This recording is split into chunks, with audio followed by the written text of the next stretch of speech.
Halo, selamat sore teman-teman. Selamat bergabung di live Instagram dari Heha Production bersama saya Franz Nicholas. Buat kalian yang belum tahu, Heha Production adalah tempat di mana saya belajar dan berlatih seni peran atau acting. Jadi buat teman-teman yang memang tertarik sama acting atau juga berkeinginan untuk menjadi seorang aktor, nah di sini adalah tempatnya. Oke, selama 1 jam ke depan kita akan ngobrol-ngobrol mengenai regenerasi estafet aktor harus seberapa cepat. Nah, sore hari ini saya akan ditemani oleh seorang aktor yang luar biasa. Salah satu aktor Indonesia terbaik saat ini, dan yang ngomongin ini bukan orang sembarangan, tapi yang ngomong seorang Joko Anwar. Karena memang beliau ini jam terbangnya juga udah tinggi, pengalamannya juga udah banyak, terutama di seni pertunjukan di berbagai media, baik di seni panggung maupun film. Malah kalau misalnya di film selama beberapa tahun terakhir, beliau ini udah menjadi komoditi panas dalam waktu yang relatif singkat. Beliau udah main di banyak sekali film seperti Susana, Gundala, Perempuan Tanah Jahanam, Imperfect, Garuda, dan juga malah yang belum tayang ada Guru-Guru Gokil, terus juga ada KKN di Desa Penari, dan masih banyak lagi. Sepertinya udah mulai bisa. Hai, Halo Mas Diki. hai, Akhirnya. hai, hai, hai Franz, Apa kabar Mas Kiki? good, good, Wah, larinya kalau saya lihat di IG udah 10 kilo aja nih. lumayan, lumayan. Waduh. Nggak tahu nih Sa sinyalnya agak kenapa ya? Mungkin banyak yang lagi live Instagram juga kali, Ya, tapi no mungkin worries ya. lah. Halo, wah, seneng ada Bang Java Junior. Oh, rajin banget nih Bang Java Junior. Bang Mas Java ini Kiki. gue sering denger dia nyanyi nih. Oh gitu. Wow, triple threat actor berarti ya, bisa nyanyi, acting dan juga nari pastinya. Mas Kiki apa kabar? Udah Baik, mulai baik Franz. berkegiatan kah? Ya berkegiatan gini-gini aja sih. Oh, belum mulai syuting ya, Belum, tapi belum, tetap berusaha produktif belum ya. mulai belum. Belum masih persiapan, friends. Masih eh baru belum pada berani untuk mulai produksi kali ya. Ya, Oh, pastilah. wow, Tapi ada Mas kita Susilo jalani Badar, Mas aja. Kiki. Hmm? Halo Mas, thank you udah join. Wah, saya pengen berguru suatu saat. Mas Badar. Iya. Mas Kiki, langsung aja kita kan hari ini bakal ngomongin regenerasi Ya. estafet aktor harus seberapa cepat. Nah, Wah. tapi kalau kita mau melanjutkan tongkat estafet dari aktor sebelumnya, tentunya kita juga harus punya kualitas ya, secara kemampuan, secara karakter, attitude, dan Ya. lain-lain. Nah, sekarang kita mau belajar dari Mas Kiki nih. Mas Kiki, Hmm. kita mau ngegali latar belakangnya dulu. Boleh cerita sedikit Mas Kiki mengenai kisah hidup Mas Kiki, masa Aduh, kecil, terus hidup. apa yang menyebabkan Mas Kiki ini bisa tertarik sama seni acting? Apa yang jadi pemicu Mas Kiki? Eh, Mungkin dari dulu kami di keluarga besarku itu eh banyak yang bergelut di dunia seni gitu. Hmm. Banyak yang bergelut di dunia seni. Jadi mungkin dari kecil aku udah diajak orang tuaku untuk nonton teater. Waktu itu nonton Mas Butet. Karena Oh. pertama aku dulu tinggal di Solo kan. Jadi Hmm. dari kecil udah diajakin nonton teater Mas Butet, dia di eh, nonton film. Jadi kalau dulu mau makan atau mau tidur setelin film dulu biar bisa tidur gitu. Terus dibacain cerita. Terus makanya mulai dari TK sebenarnya udah mulai bergelut di dunia panggung. Suka Wow, TK. teater-teater dari Oh. TK. Ini ada Mas Film, dia tahu nih. Hmm. Kita sama-sama berjuang dari SD yang sama. Saya sama Mas Willem ini berasal dari SD yang sama, jadi dulu SD ku SD Katolik di Solo. Jadi kalau misalkan ada pertunjukan pementasan gitu, istilahnya pementasan, ini anak-anak dari kelas ini diambil, terus habis itu di apa ada pementasan biasanya Paskah dan Natal. Nah, Ya. itu kita selalu ambil bagian di situ. Itu dari teaternya. Teater bukan teater yang teater anak-anak lah ya, operet gitu lah. Selain itu juga karena kita di Solo, ekstrakurikulernya juga ada nari tradisional, tari Jawa. Jadi dari kecil juga udah nari-nari, dulu nari di keraton Solo, di rumah Pak Wali Kota Solo. Awalnya dari situ. Aduh, ada Mbak Lela. Wah, Lela Hudori. Wow, Deg-degan ada gue. nama-nama besar di dunia perfilman. Aduh, jadi makin deg-degan. Apakah ini yang namanya cinta? Jadi awalnya di situ, Fran. Awalnya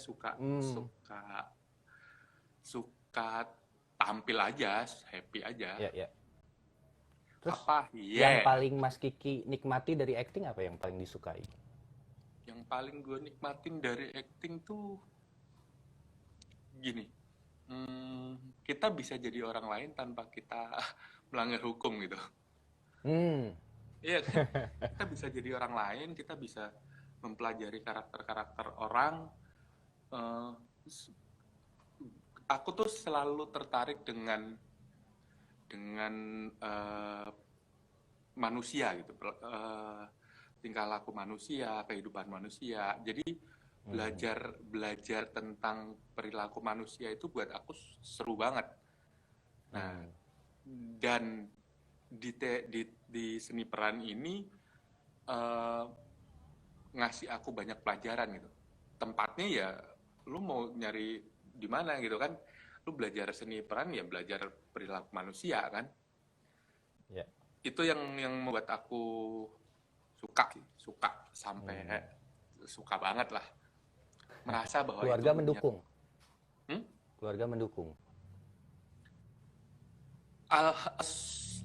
Gini, keluargaku tuh demokratis banget. Yang penting lu mau jadi apa, ya udah jalanin. Yang penting lu tanggung jawab. Gitu. Untungnya itu gitu. Untungnya karena gue ngerti banyak ada beberapa teman-teman di sana yang tidak hubungan sama keluarga lu mau jadi. Yeay! Selamat datang kembali. Sinyalnya kacau. Nggak apa-apa. Ini masih pada standby kok, masih pada nonton. Thank you. Balik lagi, latar belakang pendidikan nyambung nggak, Mas Kiki sebenarnya? Kenapa? Latar belakang pendidikan Mas Kiki sama dunia yang sekarang digeluti nyambung nggak? Enggak. Mas Kiki sekolahnya apa berarti? Sangat tidak nyambung sekali. Dulu aku kuliahku sempat 2 semester di Fakultas Hukum UNS, Universitas Negeri Surakarta. Terus habis itu pindah ke ilmu komunikasi di Malang. Komunikasi masih nyambung nggak ya? Nggak ada hubungannya sama sekali, tapi sebenarnya dari dulu waktu di Fakultas Hukum tidak bersentuhan sama sekali dengan teater gitu. Tapi pas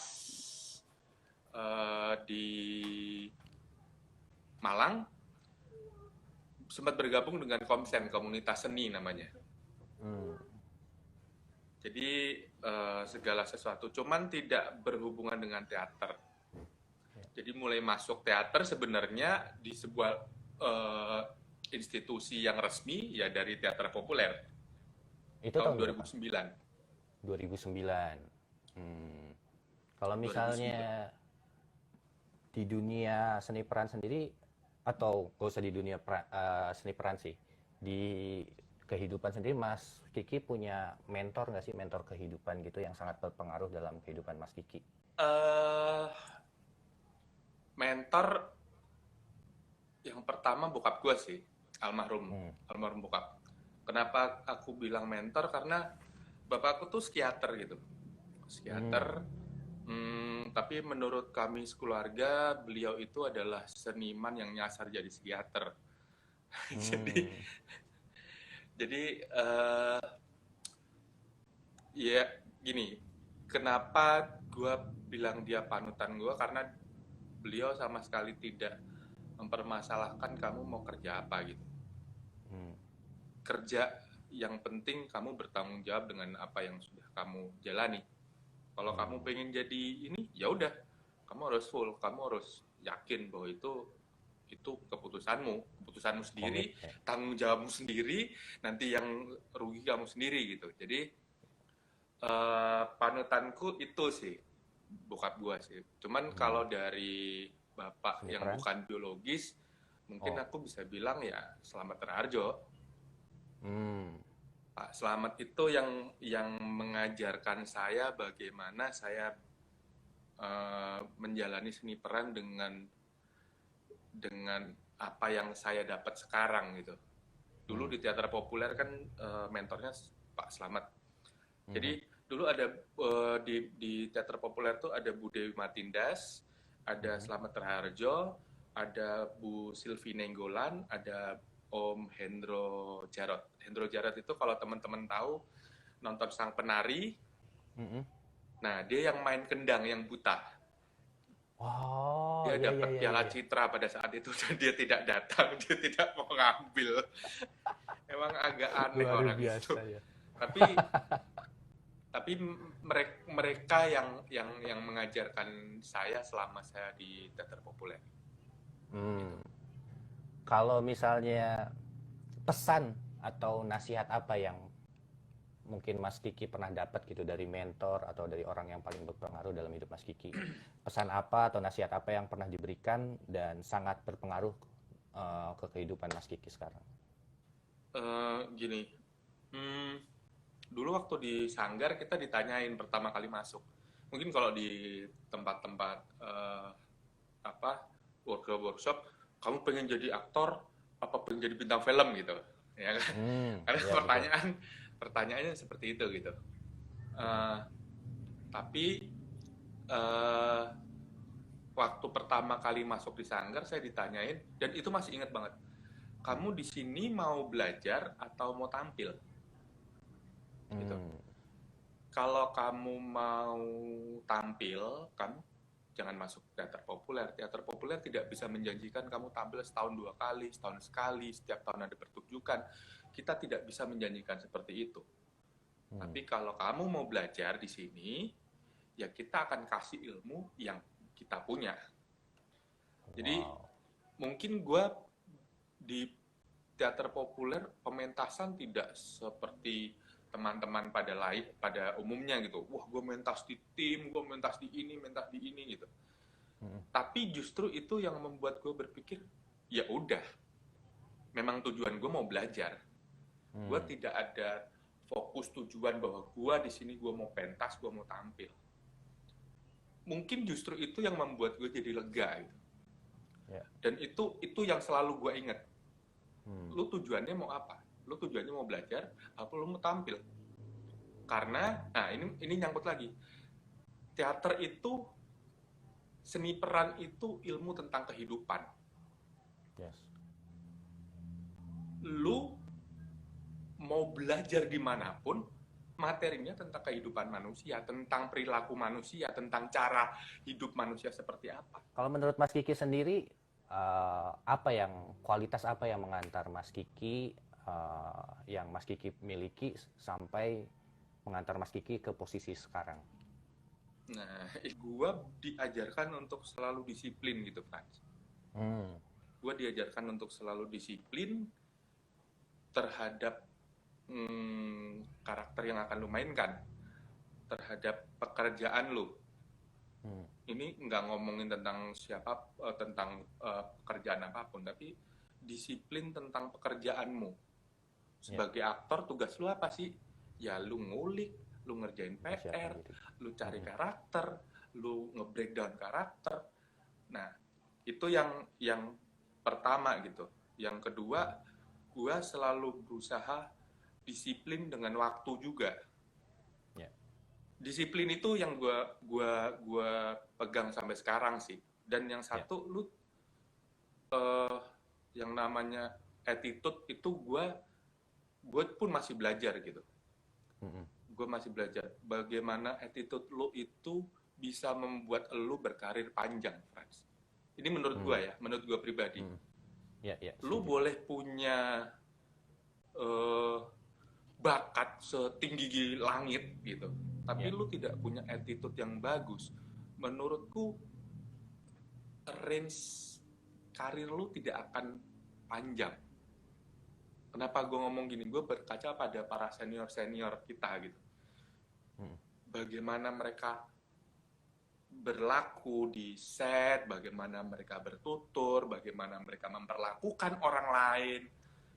Itu membuat karir mereka cemerlang dari dulu sampai sekarang. Contoh Bu Christine Hakim. Kalau misalnya disimpulkan sedikit, Mas Kiki, kalau misalnya untuk seorang aktor pendatang baru, aktor muda yang ingin memasuki industri dunia film gitu, jadi apa yang harus dimiliki? Lalu selain apa yang harus dimiliki, terus apa yang harus dikejar? Jangan males. Ya, Proses itu benar ya, katanya klise, proses tidak pernah mengingkari hasil segala macam. Tapi itu benar banget. ya, ya. Itu Mm-mm. benar banget. Begitu lu males dengan proses, lu bosen dengan proses, selesai, men. Industri ini semuanya serba cepat. Kalau tidak masalah corona ya, industri Mm-mm. ini semua serba cepat. Kalau lu nggak siap, lu tidak punya kemampuan, lu akan digilas dengan orang-orang baru yang lebih punya kemampuan dan lebih punya kapasitas di bidang ini. What is your greatest heartbreak, Mas Kiki? Masa-masa Hmm, paling down, masa-masa paling hancur, patah semangat. Ini boleh di dunia acting atau di dalam hidup ya. Terus apa pengaruhnya dengan keaktorannya Mas Kiki? my greatest uh, hal yang sampai sekarang membuat gue terpuruk itu sebenarnya pada saat gue kehilangan bokap gue. Hmm. Gue kehilangan bokap gue itu 2017. Setelah gue hampir setahun setengah gue nemenin full bokap gue di rumah sakit, keluar masuk rumah sakit. Bokap gue cuci darah, dirawat di rumah sakit 3 bulan, keluar dirawat lagi. Hmm. Itu yang membuat gue down. Hmm. Sampai Maret 2017 bokap gue meninggal, itu semakin membuat gue terpuruk karena dulu teater udah lumayan berhenti, teater populer sudah tidak latihan lagi, tidak aktif. Kemudian gue dulu punya band itu juga tidak aktif. Hmm. Kemudian gue dulu sempat ngajar pelatihan pun tidak aktif. Jadi benar-benar gue jobless. Gue 1,5 tahun gue melepaskan pekerjaan sama sekali untuk membantu bokap gue. Nah, kalau di training pelatihan ngajar, gue harus membangun jaringan lagi supaya gue bisa masuk ke situ. Pada saat itu gue nggak punya energi apa-apa untuk membangun jaringan itu lagi gitu. Jadi 2017 Maret sampai awal 2018 itu benar-benar gue down banget. Gue bingung gue mau ngapain, gue nggak tahu gue mau ngapain, gue cuman beratin keluarga doang, gue di rumah nganggur nggak ngapa-ngapain. Sebagai orang yang nggak bisa diem itu sekarat, men. Ya. Diem itu sekarat, men. Hmm.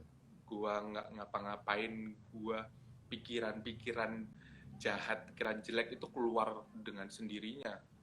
Wah, kacau sih, kacau. Terus apa yang Tapi Mas Kiki lakukan tuh untuk menarik diri untuk bisa kembali bangkit?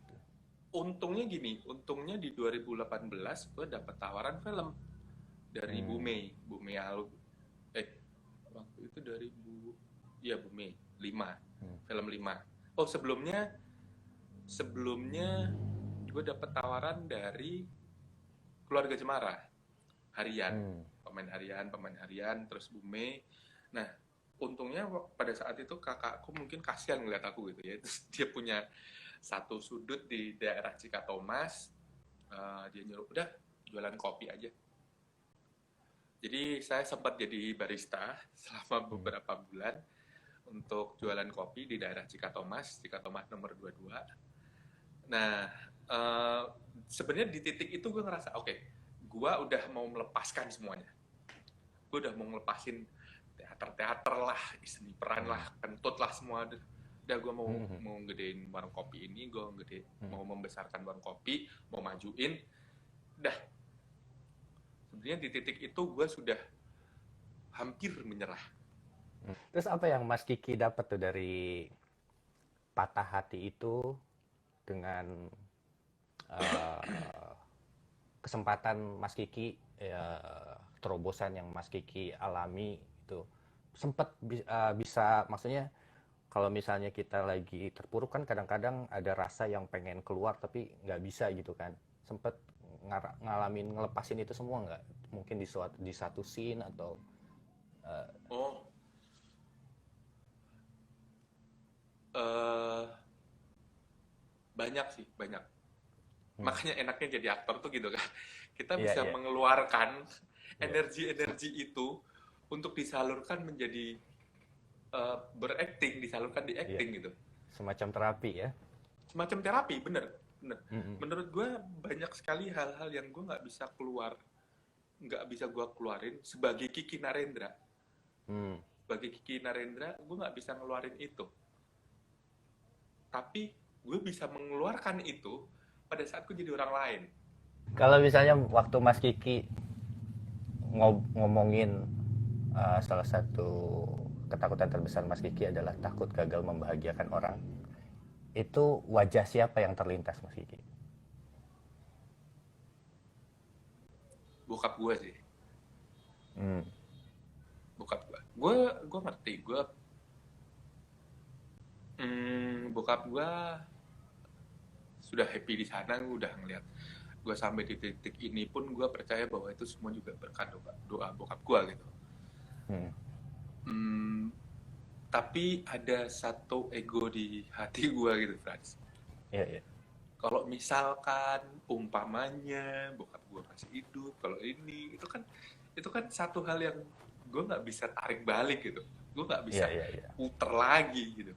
Gue nggak bisa Mhm, mhm. menghadirkan bokap gue di sini, meskipun gue ngerti bokap gue di sana punya home theater yang super mewah yang bisa nonton apapun yang bisa ditonton gitu. Tapi Iya. Tapi saya eh, percaya papanya Mas Kiki juga home theaternya yang super mewah itu nontonin Mas Kiki dan pasti bangga banget. pasti Soalnya ketawa-tawa, aku, iya pasti makanya. nyela-nyelain gue sih.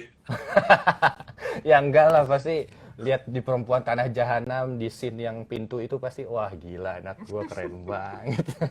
Tapi beneran Mas Sebenarnya Kiki. sebenarnya gini, yang gue kangen, gue orangnya physical touch.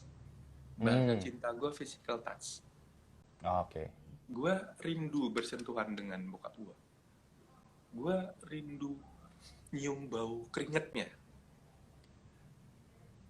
Gue rindu ngobrol-ngobrol sama beliau. Gue rindu nonton live musik bareng bareng bokap gue. Uh, itu yang gue tidak bisa kembalikan gitu. Kalau misalkan gue Ya. sekarang bokap gue ada di depan gue terus, yuk pak yuk nonton yuk. Ya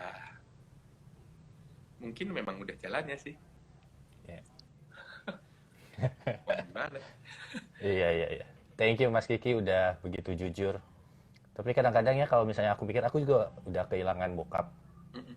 Kadang-kadang justru momen-momen yang akhirnya nggak bisa kita pegang selama itu, selamanya maksudnya, yang justru kita nggak bisa tarik lagi, justru itu yang bikin makin berharga nggak sih?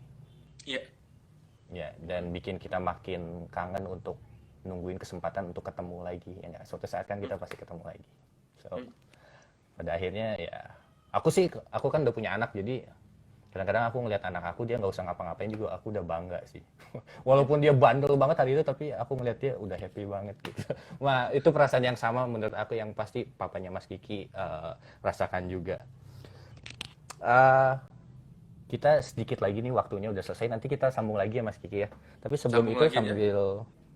sambil nungguin, aku mau nanya, eh kita kan semua pasti punya alasan ya untuk bangun di pagi hari untuk melakukan apa yang kita lakukan.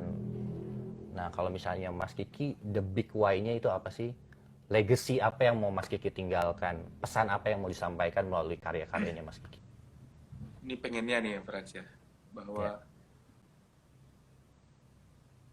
kalau lu punya passion di dunia seni peran, lu punya passion di apapun, jangan pernah berhenti lu kejar. Ya. Jangan pernah berhenti lu kejar. Kalau lu bilang itu passion lu, itu ambisi lu, itu cita-cita lu, jangan pernah berhenti lu kejar, karena lu nggak akan tahu jalannya Tuhan seperti apa. Nanti akan ada sesi pertanyaan juga. Tolong kalau misalnya ada pertanyaan silakan diisi. Halo Mas Kiki, thank you. Yes. Ya, tadi aku sempat ngebahas mengenai kekuatan dan kelemahan karena salah satu tahapan awal dari seorang aktor adalah mengenali diri sendirinya untuk tahu apa kekuatan dan apa kelemahan. Kalau misalnya kelemahan ya sebaiknya juga kan berarti ada yang harus dikejar untuk menjadikannya bukan sebuah kelemahan tapi kekuatan kalau bisa. Nah, salah satu kekuatan yang aku amati dari Mas Kiki adalah Mas Kiki tuh orangnya terbuka gitu, gampang banget ngebangun chemistry dengan orang lain. Dan ini sangat berguna juga untuk membangun chemistry dengan lawan main nantinya kalau misalnya syuting. Nah, ada tips nggak Ya. sih Mas Kiki? Hmm, tipsnya gini, kalau lu pengen orang lain terbuka sama diri lu, mulailah dari lu dulu. Hmm, Mulailah dari lu dulu, jangan nunggu orang lain untuk open baru lu open gitu. ya, ya. Ini memang kalau gua orangnya memang begitulah ya.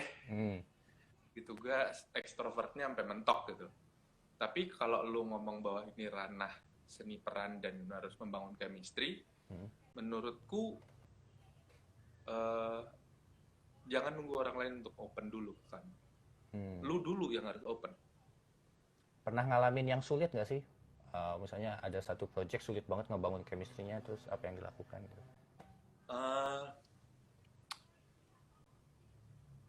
Sulit itu sebenarnya bukan karena chemistry-nya, tapi karena memang karakternya susah gitu. Karakternya susah. Ya. Karakternya susah banget. Nah, Aku ya. ada misalnya treatment nih, Mas Kiki. Kan ada juga misalnya acting coach atau sutradara yang memberikan treatment, misalnya karena musuhan jadi nggak boleh ketemu atau selama proses tuh jadi nggak ngobrol, nggak makan bareng. Nah itu gimana? Oh, kalau itu masuk di produksinya, menurut gua fine-fine aja. Hmm, Fine-fine aja. Tapi pada saat pre-production, pada saat reading, ya udah, ayo kita berantem. Kita berantem, kita tonjok-tonjokan. Yang penting kita satu visi, satu tujuan. ya. Karakter lu seperti apa, karakter gua seperti apa, kita sepakatnya itu salaman. Setelah kita udah salaman, lu mau pada saat proses produksinya lu mau nggak ketemuan, pada proses lu mau nggak ngobrol, kita mau dibedakan di ruangan yang berbeda, itu salah cara pemain untuk menghidupkan karakternya. Tapi pada saat kita menggali karakter-karakter itu di reading, di persiapan, itu yang harus jadi gitu, Frans. Tetap mesti ada komunikasi ya. Tetap ada komunikasi, jangan begitu datang, oh mau ketemu, bye. Nggak bisa. Ya. Kalau Mas Kiki sendiri aktor yang seperti apa? Karena setiap orang walaupun mempelajari metode-metode gitu kan, pada akhirnya ujungnya Stanislavski, terus ada Uta Hagen dan lain sebagainya gitu kan. Pada akhirnya kita membangun metode yang bekerja untuk diri kita sendiri kan. Nah, kalau Mas Kiki itu tipe yang kayak gimana? Yang persiapan terus metode banget atau begitu ya justru yang loose, yang in the moment, yang benar-benar santai itu gimana Mas Kiki? Eh, Tergantung produksinya sih gue. Tergantung produksinya. Menurut gue cukup fleksibel dengan itu. Nah, satu lagi kekuatannya Mas Kiki itu ya karena siap saji gitu ya. Kadang-kadang kan kalau misalnya kita punya proses waktu yang lama, kita punya kesempatan nih untuk berpikir untuk penawaran-penawaran yang akan kita siapkan pada waktu nantinya gitu yang akan diobrolin dengan sutradara nih. Nah, ada satu waktu kita pentas calon manten tuh tahun lalu, Mas Kiki kan baru pulang syuting juga dari Perancis dan hari H baru ketemu kita Belum, lagi. belum, belum Prancis itu. Oh, belum Perancis ya itu? Dari Itu Malang ya? masih dari Batu, ya. Oh, ya ya ya. Nah, terus hari H kita pentas, kita baru ketemu Mas Kiki lagi dan Mas Kiki perannya udah berbeda karena perannya Mas Kiki udah digantikan gitu kan. Nah, Mas Kiki perannya beda. Terus di hari yang sama Mas Kiki bisa bisa muncul beberapa penawaran gitu. Ada banyak sekali kreativitas gitu untuk karena komedi ada banyak sekali jokes-jokes yang timbul pada waktu itu. Eh, nah ini gimana caranya supaya bisa sekreatif itu ya Mas Kiki ya? Karena Mas Kiki bisa sesimpel dari izinkan aku itu aja udah bisa banyak banget bisa ada bahkan ada improvisasi di panggung yang akhirnya Mas Kiki bisa keluarkan. Nah itu gimana caranya bisa sampai ke level itu ya Mas? Hmm, Gini, gua untuk bekerja, gua butuh eh, rekan kerja dan link environment yang buat gua nyaman. Hmm, Begitu lu masuk calon manten gitu, peran yang Mas Kiki digantikan oleh Frasia dan lu keren banget Frans. aduh Dan gini, beban dan padahal itu. begitu HH itu buat gua eh, tempat nyaman gua, Hmm, teman-teman gua. Ide itu akan muncul kalau lu udah dapet chemistry, ya nggak sih? iya iya iya. Kalau udah merasa nyaman ya Ide jadi segala macam. nggak takut Lu salah. gini, Kalau lingkungannya misalnya mendukung. lingkungannya nggak nyaman, Mas Kiki, pernah nggak ngalamin misalnya lingkungannya dari awal gitu pas Kiki, apalagi kalau misalnya kita bukan pemain utama gitu yang punya waktu proses banyak gitu ya, Nah, misalnya kita perannya dikit, masuk, suasananya nggak enak gitu, gimana Mas? nah gini, itu balik lagi kita tawarkan ke sutradara. Gue Hmm, pernah main bersama hmm, Cak Lontong, hmm, eh, program Indonesia kita hmm. yang di tim. Mas Agus Nur sutradaranya, kemudian ada Cak Lontong, ada Marwoto, ada wah orang-orang top itulah. Iya iya. Terus gue sendiri yang gue tidak punya nama di situ gitu, gue dapat peran sebagai pengawalnya Pak Marwoto pada saat itu. Hmm, Terus terang gue melihat mereka tuh kayak starstruck hmm. karena dari kecil gue melihat Pak Marwoto segala macam itu tuh gue ini idola. Ya, Jadi uh, gue coba tetap menawarkan penawaran itu hmm, ke sutradaranya Mas Agus Nur. Tapi ini Mas Agus pasti punya big picture-nya gitu, gambaran besarnya. ya. Mas kalau misalkan gue kasih komedi di sini gimana? Kalau jangan, udah, lu jangan dah, jangan. Oh oke, gitu. Gue kudu sadar kapasitas gue di situ. Ya. Bersama orang-orang ini aja gue bisa satu panggung, gue bisa belajar banyak. Nggak perlu banyak pacot deh, gitu. Iya iya iya. Gitu. Jadi kalau misalkan lu dengan orang-orang yang lu tidak kenal gitu, tetap lu harus punya kewajiban, lu opsi, Hmm, ngasih opsi, ngasih perbandingan, ngasih ide lu karena lu pemain gitu. ya, Lu pemain tuh bukan bonekanya sutradara betul. dan sutradara meng-hire kita sebagai pemain. Ya. Kita harus ngasih opsi-opsi itu. Tapi Hmm. kalaupun tidak, ya sudah. Kita cari jalan tengah aja. Nggak perlu ribet-ribet gitu. Jalan tengahnya ya udah kalau lu maunya seperti itu oke. Pertanyaan kedua Mas Kiki dari Hizrian nih. Mm-mm. Hal terjauh apa yang pernah Mas Kiki lakukan untuk membedakan satu karakter dengan karakter selanjutnya yang diperankan?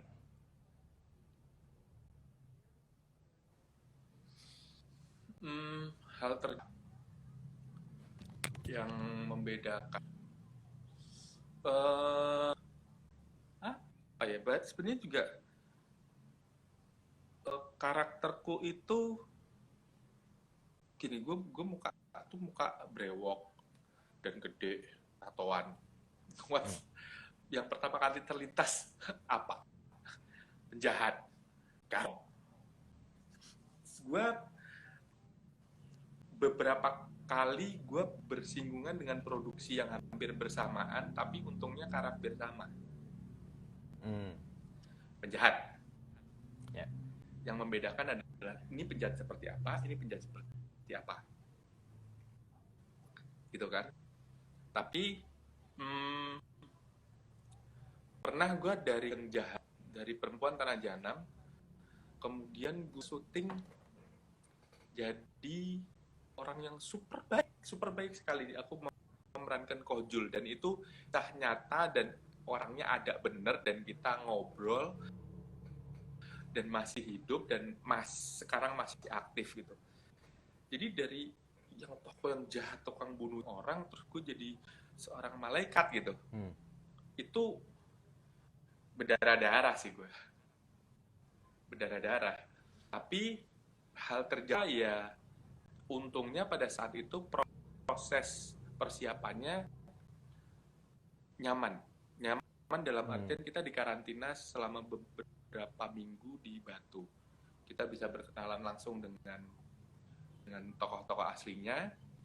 Jadi hal yang Perempuan Tanah Janam aku singkirkan, aku geser dikit, ya masih ada kecantolnya dikit gitu. Dan yang di anak Garuda, aksenku dari Jawa Tengah pindah ke Jawa Timur.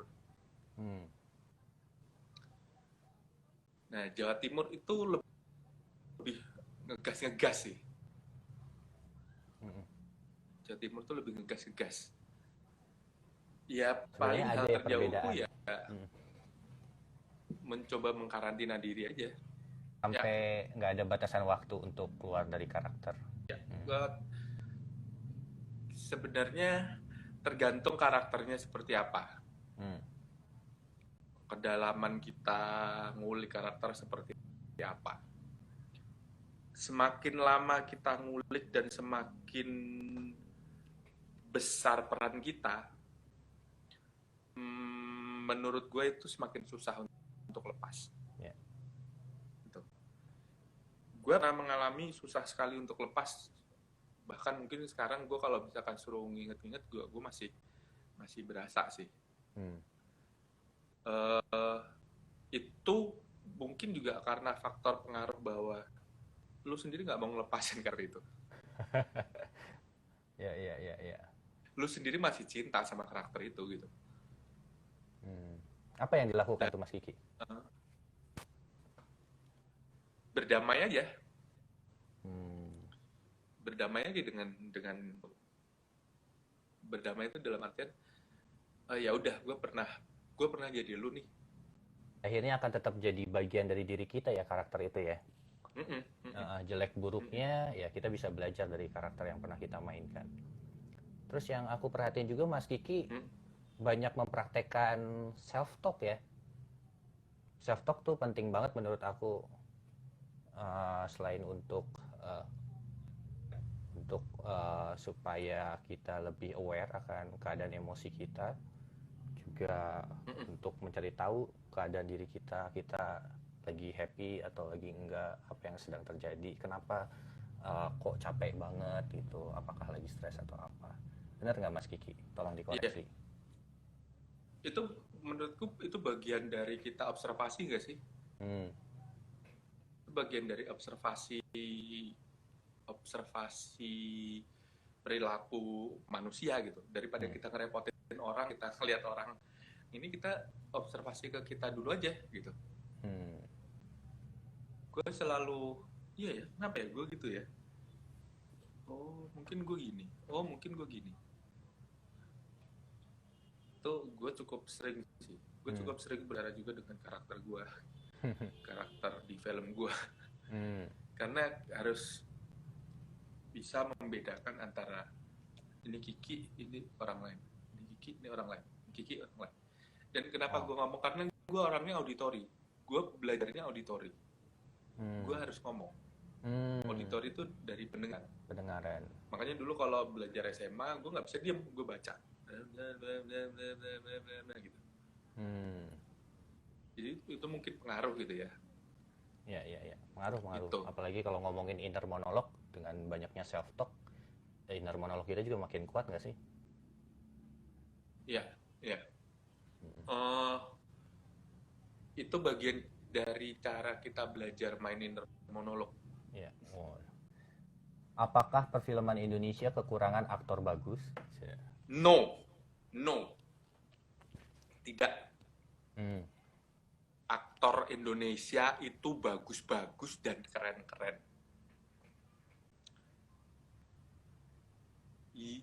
Tapi ini gue pernah bahas bersama teman-teman gitu. Aktor Indonesia itu bagus-bagus dan keren-keren, tapi mereka tidak dikasih kesempatan. Industri tidak memberikan kesempatan untuk mereka berkarya, gitu. Banyak mereka para produser film tidak berani gambling untuk mencoba talenta baru. Tidak berani mengexpand genre-nya. Belum berani gambling sampai ke titik itu. Tapi kalau bilang apakah perfilman Indonesia kekurangan aktor bagus? No. Aktor kita itu keren-keren. Mungkin industrinya aja yang belum mapan ya. Ya. Jadi kita belum bisa disebut industri juga gitu, Frans. Ya. Kadang-kadang yang film yang membawa keuntungan juga masih bisa dihitung ya. Iya. Dan dengan sendirinya kalau misalnya industrinya udah mulai mapan, kalau misalnya udah mulai banyak orang yang nonton dan menghargai, pasti industrinya juga akan menggeliat kembali. Kalau Mas Kiki sendiri gitu, saat pertama menghadapi skrip untuk pertama kali, apa yang dilakukan tuh Mas Kiki? Tahapan dalam menciptakan karakter dari mulai ngerjain PR-nya ya 9 question dulu lah. 9 question-nya Uta Hagen. 9 question-nya Uta Hagen. Terus kita pulih karakternya, kemudian kita pahami motivasi-motivasinya. Yang paling simple sebenarnya ya 9 question simple. Yang paling awal kita lakukan tuh 9 question-nya Uta Hagen. Ini ada anaknya Uta Hagen nih, Paul Agusta Hagen. Wow, wah ada Paul nih. Dan ngomong-ngomong, kalau misalnya kita ngegunain toolsnya 9 question Uta Hagen ini, akan banyak sekali muncul pertanyaan-pertanyaan lainnya, yang bahkan mungkin pertanyaan itu nggak ada jawabannya. yang bikin kita kesel juga kan. Iya, tapi penting banget untuk terus memunculkan pertanyaan-pertanyaan ini ya. Bahkan di tengah-tengah seatnya pun kadang-kadang muncul pertanyaan. Nyadarin ini nggak Mas Kiki di saat melakukan peran yang lain, misalnya waktu jadi Astrada, tapi ini justru menambah value dari keaktorannya Mas Kiki. Gimana? Misalnya justru dengan melakukan, misalnya dengan menjadi Astrada, Mas Kiki malah melihat sisi lain dari seni peran itu sendiri dan akhirnya malah menambah ilmu Mas Kiki gitu. Cara pandang Mas Kiki. Gini. Belajar tentang komunisme bukan berarti lu harus jadi PKI kan, Frans? Iya. Belajar tentang ilmu Astrada bukan berarti lu harus jadi Astrada dong. Belajar tentang sutradara bukan berarti lu harus jadi sutradara. Gua akan belajar Astrada sebatas gua butuh. Misalkan butuh karakter, gue jadi sutradara. Butuh buat gue sebagai pemain untuk belajar framing seperti apa. melihat Ya, di ya. monitor nih framing gue seperti apa, seperti gini, seperti ini, seperti ini. Mungkin batasan gue untuk belajar sutradara mungkin baru sampai situ. Gue belum ada semangat lain untuk mengejar karir gue sebagai sutradara gitu. Dan belum Ya, ya, ya. kepikiran Tapi gitu. nggak. Tapi kalau misalkan gue belajar sutradara, iya gue belajar mungkin basic framing, terus lensa, terus kamera. Gue belajar ngatur blocking segala macam. Itu kan juga kita juga punya kewajiban untuk tahu itu, Franz. Iya, betul. Gitu. Jangan cuman lu mau-mauan aja disuruh-suruh sutradara gitu. Lu juga punya ini kemampuan untuk itu. Iya, iya. Itu sih. Tapi bener sih Mas Kiki bilang, kita mesti tahu apa yang kita mau terlebih dahulu daripada nggak fokus, nanti akhirnya nggak kemana-mana juga. Nah, ini ada pertanyaan yang belum kejawab. Oke, kita cari pertanyaan. Ya ampun, cuman Mas Kiki yang paham hierarki produksi gini. Enggak, sebenarnya semuanya udah paham, Mas. Waduh, pertanyaannya nggak ada lagi. Nah ini sementara kita jawab pertanyaan dari His lagi. Apa yang Mas Kiki 5 tahun ke depan seperti apa sih? Nah, semoga nggak nge-lag ya.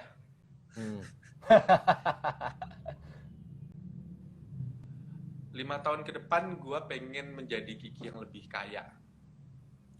Kayak Bukan dalam materi ya. artian? Gue bisa meraih apa yang gue pengenin. Apa yang gue pengenin, gue pengen bekerja sama dengan sutradara ini, gue pengen bermain di film ini, gue pengen bekerja sama di produksi yang seperti ini, gitu. Itu 5 tahun ke depan. Contoh dong Banyak satu yang spesifik Mas. Kadang-kadang kalau misalnya diucapin, ya nyalain lampu dulu. okay. Gimana? Yang spesifik. 5 tahun ke spesifik. depan gini. Ya. 5 tahun ke depan Kiki Narendra pengen bisa bekerja sama dalam satu produksi film yang disutradarai oleh Garin Nugroho. 5 tahun ke depan Kiki Narendra pengen bekerja sama dengan Mauli Surya dalam sebuah film yang dia sutradarai. 5 tahun ke depan Kiki Narendra pengen bekerja sama dengan Kamila Andini di sebuah film yang dia sutradarai. Saya copy keinginannya. Saya copy deh keinginannya, copy paste. Amin. Ini nggak dia ngomongin jodoh nih dari tadi. Jangan lupa. Dalam 3 tahun ke depan, nggak sampai 3 tahun ke depan, Kiki pengen bekerja sama dengan Paul Agusta dalam sebuah film eksperimentalnya dia. Waduh. Come on, man. Penasaran jadinya. Aku mau dong casting. Amin. Oke. Aduh, tadi ada satu pertanyaan nggak ke ini. Tony, pertanyaannya mana? Kamu kalau nggak keberatan boleh ketik lagi, soalnya di sini udah nggak kelihatan nih. Silahkan teman-teman, ada pertanyaan lagi. Tadi pertanyaan, bagaimana caranya Mas Kiki mempertahankan diri di masa kini? Seperti ini. Mempertahankan diri maksudnya piye? Mungkin adaptasi kali Mas setelah pandemi nih. Aduh ngomongin pandemi. Jujur aja gue sampai pada tahap gue stres sih sebenarnya. Sama Mas. Ini ada teman curhat gue di sini nih, Paul Agusta. Tapi ya kita creator, kita pencipta. Kita mencipta. Kita kalau lo pengen dibilang aktor ya kita menciptakan sesuatu. Apa? Gue sih apa aja. Yang penting gue happy melakukannya. Go ahead. Dan selama itu tidak berdosa, men. Go ahead, man. Ya. Malah akan memperkaya ya. Ini loh, ego lo, keinginan lo. Menurut gue di saat-saat seperti ini adalah momen-momen kita nih diuji banget gitu. Dan kalau lu tidak melewati ini, lu akan stres kelar.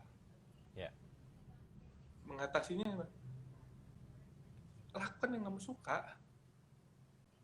Kasih makan ego lu lah, nggak apa-apa men, nggak Iya. apa-apa. Lu pengennya apa? Kasih makan. Supaya membuat sini lu tuh masih hidup, masih ada denyutnya. Once lu berhenti, bye. Lakukan Setuju. yang lu suka. Setuju. Kalau memang butuh istirahat, ya nggak apa-apa, istirahat dulu, nggak usah maksa diri produktif. Ya. Nggak usah. Kalau lu nggak mau melakukan apa-apa, ya udah tidur aja udah. Lu nonton Netflix seharian, 2 hari, 3 hari, 5 hari, 10 hari. Lu mau nonton Jackie Chan sampai lu muntah-muntah, terserah lu. Yang Iya. penting lu happy, lu melakukan itu. Tak ada paksaan apapun. Tapi jangan kelamaan sampai sebulan juga ya. Oh iya. Iya, sampai kita di tahap kita tuh mau males-malesan aja males. Iya. Bener. Gimana? Wah, ini Paul Agusta bilang, nggak sampai 5 tahun Pak Kiki bakalan menang Citra. Amin ya Tuhan. Gua akan jadi salah satu orang yang paling senang. Ya, begitulah Franz. Kehidupan Pak seorang Kiki. Kiki Narendra. Oh, jadi Pak Kiki manggilnya nih. Words to live by. Mas Kiki, words to live by ini apa nih? Salah satu kata-kata yang selalu Mas Kiki pegang.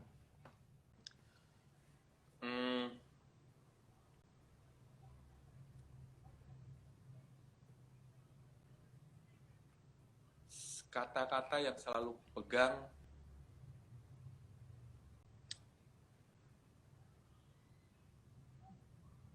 carpe diem. Oh, seize the day. Seize the day. Nggak ada yang tahu lu besok mau jadi seperti apa. 5 tahun dari sekarang nggak ada yang tahu lu mau jadi apa. 5 detik dari sekarang, 5 menit dari sekarang, nggak ada yang tahu seperti apa. Tapi hidupilah momen selama kamu masih bisa menikmatinya. Nice. Selama kita masih hidup, masih ada harapan untuk keadaan jadi lebih baik ya. Ya. Oh ya, Mas Kiki, salah satu kekuatan Mas Kiki adalah untuk seorang aktor, terutama laki-laki nih ya Mas Kiki. Mas Kiki tuh sensitif gitu, sangat terus juga apa ya, peka gitu. Nah ini cara untuk melatihnya gimana? Apalagi kan kalau cowok kan nggak sekompleks cewek ya dalam hal emosi ya. Itu Mas Kiki bisa sampai sensitif gitu gimana? Mungkin karena gue Cancer ya. Zodiak ya, oke. Nah kalau yang nggak Cancer gimana? Kalau yang nggak Cancer, iya balik lagi gini. Kerjaan kita itu kan ngeliatin orang, men. Kerjaan kita itu kan observasi orang. Kerjaan lu sebagai aktor, lu bersimpati, berempati, gitu kan? Lu nggak ada salahnya coba kalau misalkan lu merasakan apa yang orang lain rasakan kok. Ya. Ya kan, Coba masuk ke dalam. Lu tugasnya kan observasi. Gue bisa nongkrong duduk di misalkan Starbucks atau warung kopi mana untuk sekedar ngelihat orang. Sekedar ngelihat orang itu lu mengkoleksi semuanya tuh dari situ gitu. Ya. Misalkan ada bapak-bapak sendirian di warung kopi Indomie, dia duduk mikir, gue mikir, ya kenapa ya bapak-bapak ini ya? Diliatin dulu bajunya kayak gimana, celananya gimana, sepatunya gimana, ini umur berapa ya? Wah, kelihatannya udah umur segini. Dideketin, wah agak bau nih. Dari tadi dia cuma pesen kopi. Udah kegambar gak? Oh mungkin dia gini, oh mungkin dia gini, oh mungkin dia ini.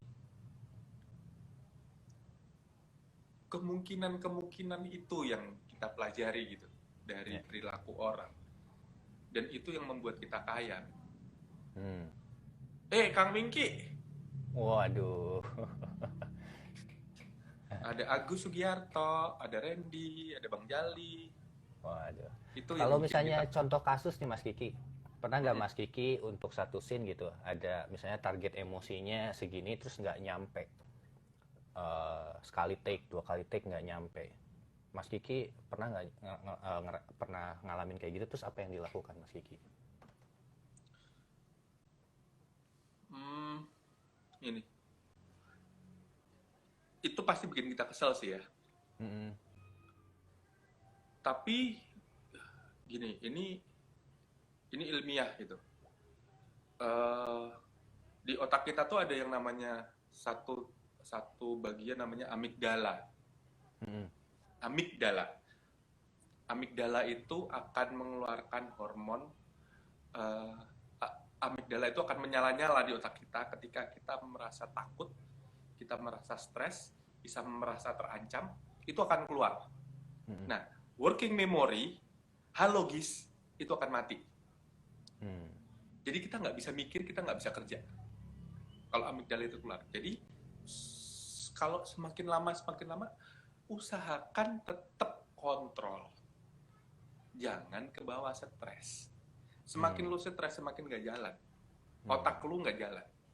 Yeah. Jadi lu ulang 2 kali, 3 kali, 4 kali. Oke, stop dulu. Stop dulu, biar gua tenang dulu. Biar gua tenang, gua ngeriset otak gua dulu. Oke, gua harusnya seperti ini, seperti ini, seperti ini, seperti ini. Mm. Karena semakin lu biarin, ini semakin nggak bisa jalan, Frans. Lu Yeah. akan berhenti. Working memory di otak lu akan berhenti. Yang dipegang pada waktu itu apa? Motivasinya doang atau kan kita lupain semua tuh. Kan kadang-kadang dengan justru kebanyakan persiapan kita tahu grafiknya mesti di sini, tujuh goalsnya ini, itu yang dipegang pada akhirnya setelah dilupain semua motivasinya atau apa kalau misalnya Mas Kiki? Atau justru lupain aja semua, be in the moment aja udah, nikmatin. Sebenarnya karena ya itu persiapan kita sampai di mana, Frans? Hmm, Yang penting yang gue pegang adalah motivasi gue di sini seperti apa. Di sini ini apa. hmm, Momen itu, motivasi gue apa, tujuan gue apa, itu yang lu pegang. ya, Udah, cukup. Karena kadang kita terlalu banyak overthinking gitu kan. ya, Dan itu ngaruh di muka kita, di mata kita, segala macam. Bagaimana, waduh, ngapalin dialog nih, ngapalin, aduh, gue ngapalin, anjing, aduh gimana nih, ya Allah, aduh. Bubar, men. ya, ya, Begitu ya, action, udah tinggal main, udah main. Itu ya, yang ya. selalu gue pikirin di sini. Udah main, Oke, main. Kalau lu action lu masih mikir, berarti lu nggak main gitu. Oke, nice itu. Happy. Udah happy aja, happy. Ya, Zat endorfin lu keluarin, happy, seneng. hmm. Udah. Thank you, itu simple tapi mesti dicatat tuh, happy happy tinggal main. Thank you. Tuh, Sini Paul juga rasa ngomong ya. objektif aja, Bung. Tuh. Mm-mm. Objektif apa? Objektif kita di sini itu apa? Ya, Rasanya apa? hmm. Ya benar.